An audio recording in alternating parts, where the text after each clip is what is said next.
texto chama-se Silêncios e Palavras. Na palavra, a comunicação se realiza. No silêncio, ela se completa.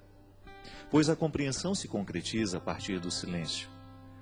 Há poder em ambos e a sabedoria é usar bem esses dois tempos da comunicação. Dentro de uma composição, as pausas são tão importantes quanto os sons.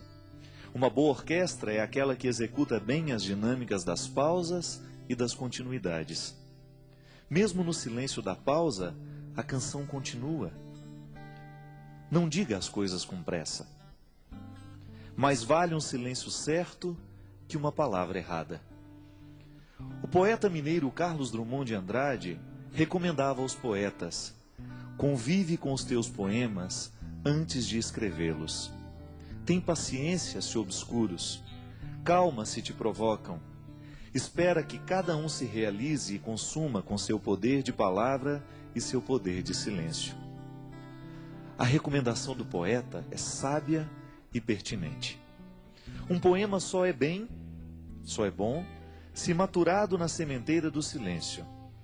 Antes de se tornar palavra, a poesia é experiência de vida silenciosa. Os artistas sabem disso, e nós precisamos aprender.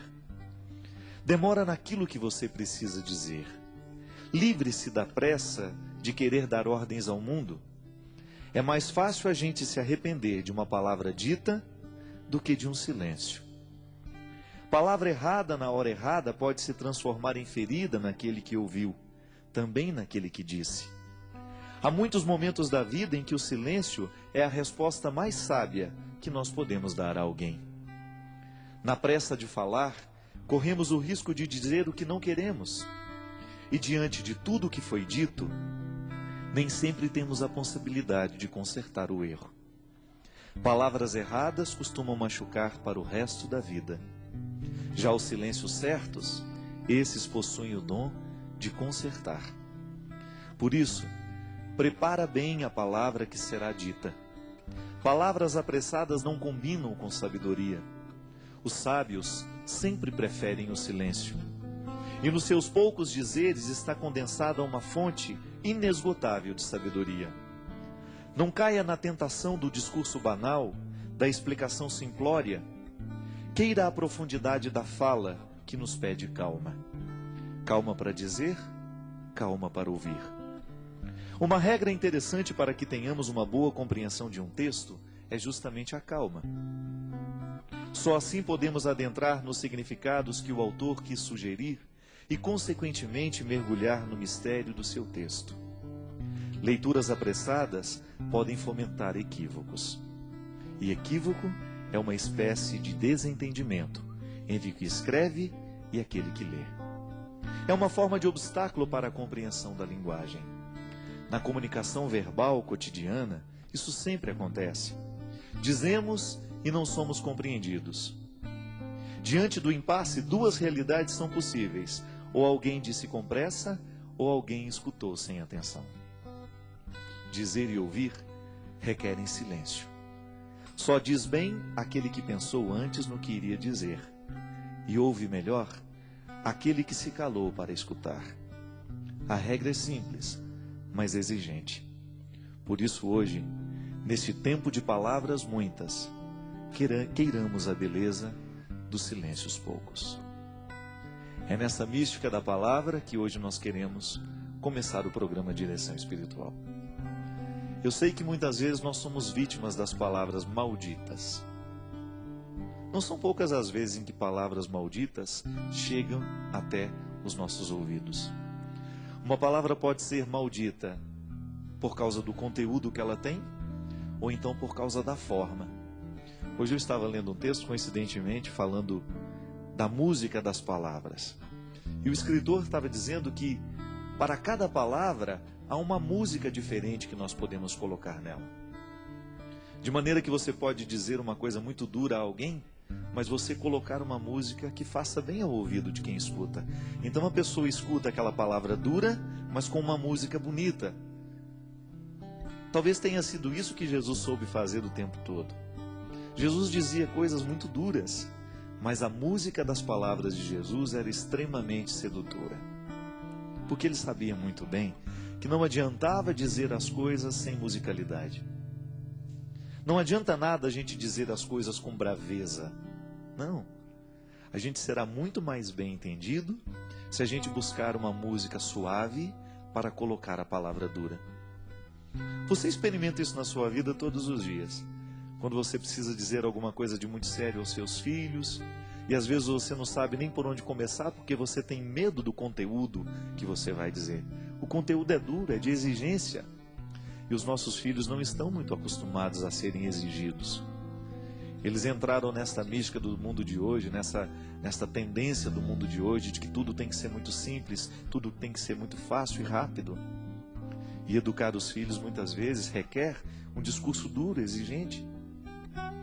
Então você vai descobrir junto de Jesus que é possível dizer coisas duras com musicalidades atraentes.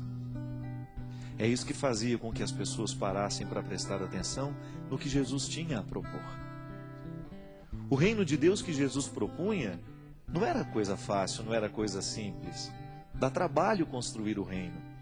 Mas ele construía de um jeito tão terno que as pessoas esqueciam a dureza da palavra e se prendiam na música que envolvia aquela palavra. Por isso o segmento acontecia com tanta intensidade. Tantas pessoas por causa da música que estava revestindo tudo aquilo que ele dizia. Minha gente, muitas vezes o que a gente faz de errado não é o que a gente diz, mas é como a gente diz. É a música que a gente coloca na frase. Pode ser que hoje você tenha ferido alguém com aquilo que você disse. Pode ser que hoje você tenha sido ferido por alguém com aquilo que você disse. E talvez você não tenha errado naquilo que você disse. Você tinha razão naquilo que você disse. Você estava certo ao reivindicar o que você reivindicava ou dizer aquela verdade que você disse. Mas talvez você não tenha escolhido o melhor jeito de dizer. Talvez você se perdeu na pressa, na raiva, na ira.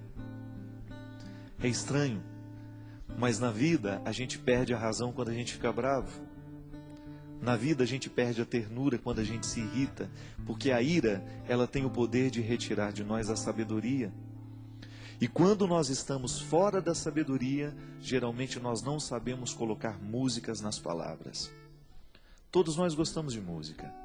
Todos nós gostamos de ouvir aquilo que entrou um dia dentro do nosso coração, nos fez bem. Por quê?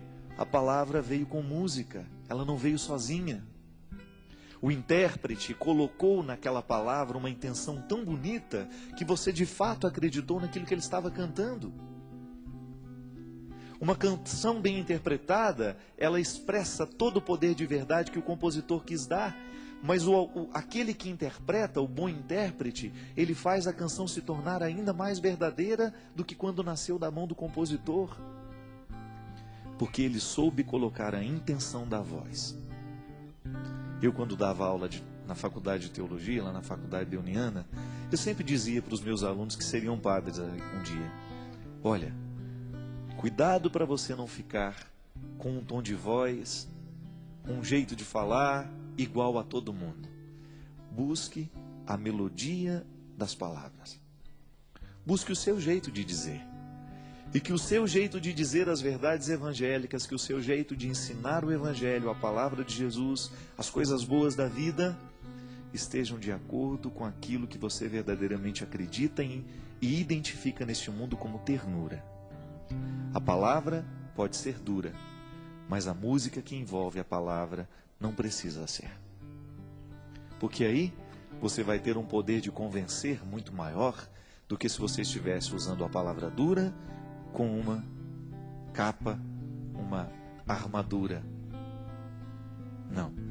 Todos nós temos medo de armadura, porque ela nos recorda a guerra. E às vezes, ao invés de colocar melodia, música na nossa palavra, a gente coloca armadura. E aí a gente assusta aquele que nos escuta, a gente machuca aquele que nos escutou.